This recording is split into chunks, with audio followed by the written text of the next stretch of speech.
In this episode of Motive Garage presented by Sparesbox, we need to get all of this in there.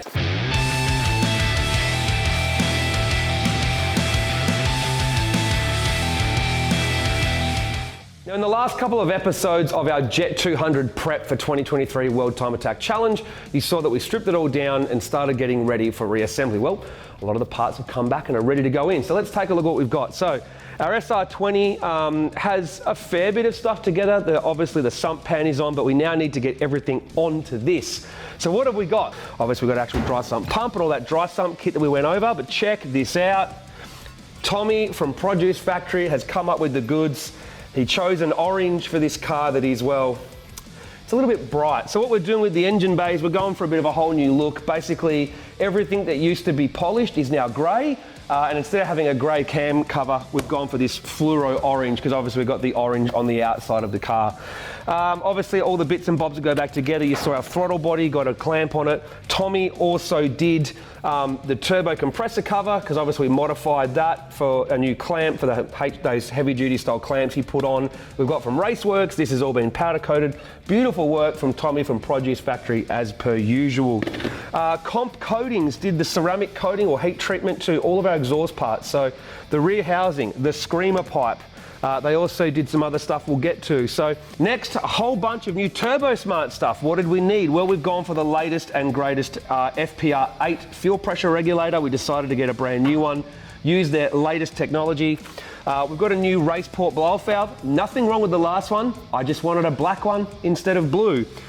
We also got a new 4-port boost controller for better boost control from Turbo Smart, and we got their OPR, their turbo oil pressure regulator, which also acts as a filter. So I got one of these because obviously it's just a bit more security for the turbocharger, and also obviously with a dry sump we're going to have a lot more oil pressure, so we want an oil pressure regulator for the turbocharger. Let's keep going. Comp Coatings did our exhaust manifold from Hypertune. We're just resetting the EGTs into it. I had to get new olives, sort all that out. Also, Tommy from Produce Factory went and powder coated Nardo Grey all of our inlet, Hypertune inlet manifold. You can see the runners here, our radiator pipe. I don't want to open this yet because I don't want to scratch it. We got our fuel rail re-anodized by PRP so that it's in black. We've obviously got all new fittings from Raceworks to go into that, but check this out. This is one container of Raceworks fittings. What we also have is lots of more containers of Raceworks fittings. So we have dash 6, dash 4, dash 12, dash 10, dash 8, and dash 16 for the dry sump kit. But wait, there's still more. 2 more boxes from Raceworks. We have catch can for the rear diff, we have catch can for the dry sump. We've got everything from a new fuel filter and breathers and a new radiator hose. We've got silicone hose. Oh, hang on, these are from Golby's Parts. Brand new fuel pumps, just to be safe rather than sorry.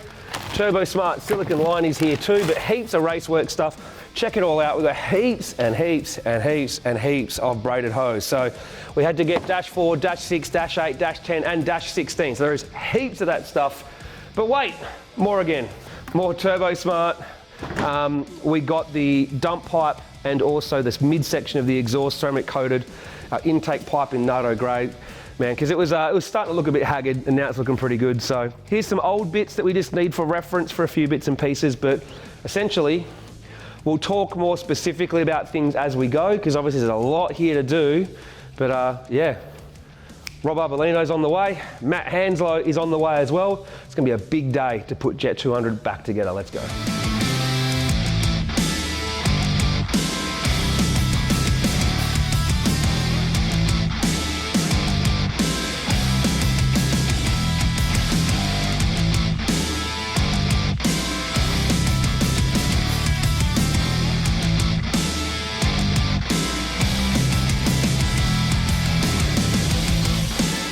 So on the old setup, I had the 1/8 NPT to dash 4 in alloy, but we're going to use steel in this car because the VE gets a lot of vibration, and I mean a lot.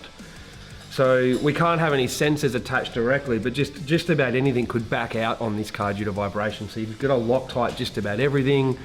You know, use these fittings in steel. So basically you've got to tell yourself everything's going to vibrate a lot. So what do we use? So The only ones that will use alloy is just the block off bungs because they sit so far in. So here we go. Let's find some fittings, shall we?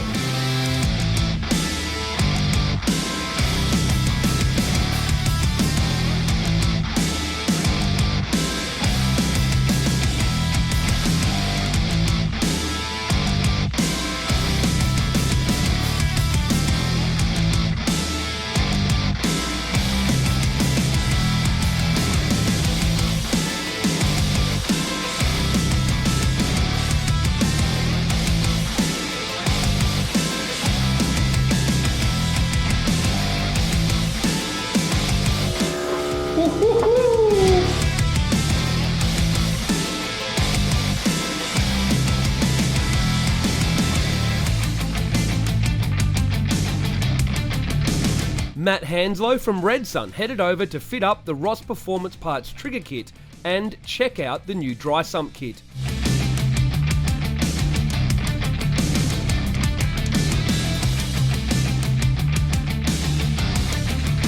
Most Dry-Sump kits, you have to make your own oil lines from sump to pump and then from the pump to and from the oil tank. Ross Performance Parts have been working on a scavenge hardline kit from their sump to pump, which will make fitment easier for customers. Obviously, different cars and different setups means one size does not fit all. The front pipe worked on our car, but due to our layout, we still have to make up our own oil lines for the middle and rear scavenge, but we are working on other hardline options. We're just clearancing it for the VVL solenoids because last time we tried to work on it on the track, nightmare. This time, heaps easier. All right, the first big day on JET200 went what, half to plan? Half? Went half to plan. We ticked off a lot of things on the board, but then the list just started again and became another big list. So that's just cars, right? Like little things like a couple of flywheel bolts need to be replaced because the threads aren't good and we're gonna tidy some things up. And now we're just working our way through the little things like fitting up a new fuel pressure regulator in a different spot, and we're gonna do new plumbing, and yeah, there is a lot to do. And even though we thought a lot of the stuff would just go straight back together, it's not quite that simple. Some things aren't gonna go on the same, some things we're changing because we want to, some we have to, etc, etc. So time for another big day, and then tomorrow we get some more fabrication done, and in theory, the car will be mechanically together probably by what, end of tomorrow night? End of tomorrow night. So probably 3 days in total that we'll actually spend on putting the car together mechanically. And then poor Rowan, who works at Red Sun, well, he's got some wiring to do. Don't you, mate? Come in, quick. He's hiding from camera, but he just turned up randomly today. He's time to start. What, you got to get some measurements done first, work out how it's going to go, lay it out. Make sure it's all 100%, get everything into where it needs to go. Just, it's about 90% planning, just making sure everything's going to work out right, because on race day it has to. I do remember last year you had already started making plans in your head about doing the wiring. I mean, in typical fashion, I've asked you to come in exactly 30 days before the event. That's right. Yeah. I spent a lot of time manifesting. I knew it was coming eventually, and here we are. Here we are. Let's do it, boys. Let's go.